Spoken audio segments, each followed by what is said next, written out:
The JOLTS are better. The labour market's holding up, folks. I don't know if you've noticed, but despite what we saw with the ADP number, the JOLTS number looks good. You've got 10,334,000. The expectation was 10,250,000. We are down from a revised lower number last time round of 10,717. But nevertheless, this is the kind of data that I think the Fed is going to pay attention to. Pending home sales numbers, not so good. So that is definitely falling off a cliff right now. The non-seasonally adjusted year-on-year number, negative 36.7%, though the prior number revised a little bit better. On balance, we are seeing an effect in the housing market, but we're not seeing an impact into the labour market, would be my read, Alex. Yep, I guess it depends on what read you're talking about. I mean, do you believe that we lost 100,000 jobs in manufacturing in the last month, as per ADP? I don't know. If you don't believe it, then yes, the labor market is holding up a lot better than, say, the housing market, for example. Yeah, that would certainly be the take at the moment. Look, you've got a robust labour market. You've got a consumer, Alex Steele, I'm looking at you here, that is still fairly robust and is still spending money. No, she tells me she's stopped. I have stopped it. I have stopped spending money. And my husband said, as of this time, okay, let's see. But it's true, I have stopped. Okay, for now. The consumer looks pretty good. The housing market is rolling over. Let's talk more about this data.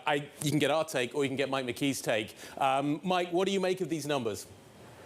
Well, you're going to look at JOLTS first because that's what Jay Powell and the Fed have been looking at, the argument being that the economy has not slowed because we're still seeing a lot of job openings and companies have to pay up to fill them.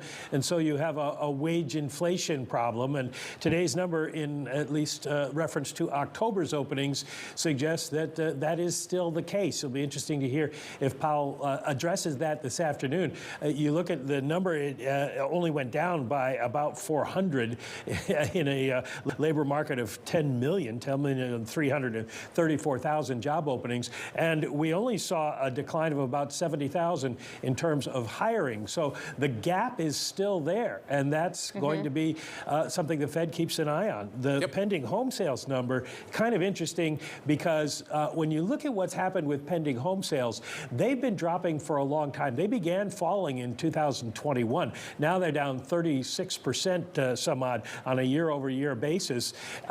One of the problems you've had with the housing market is that there hasn't been enough inventory for people to buy.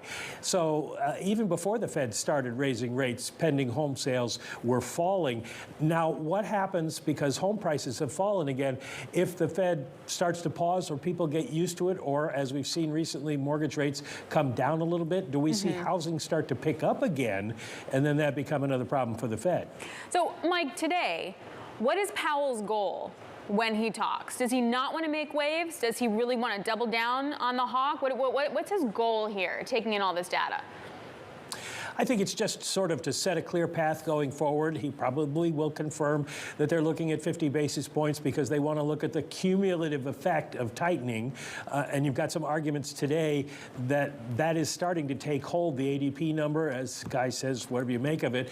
And you look at the pending home sales numbers, and you look at that Chicago PMI number, and it looks like the Fed is starting to have an impact on the economy. Then the issue is, did the markets follow along and price appropriately? And you look at the, at this point, financial conditions, and they've gotten looser in recent weeks. So perhaps he wants to emphasize again that the Fed is still going to go higher, and then they're going to stay there for a long time. Remember, John Williams said yesterday, throughout 2023 and maybe into 2024. So that does not jibe with what you see in the futures markets for Fed rates.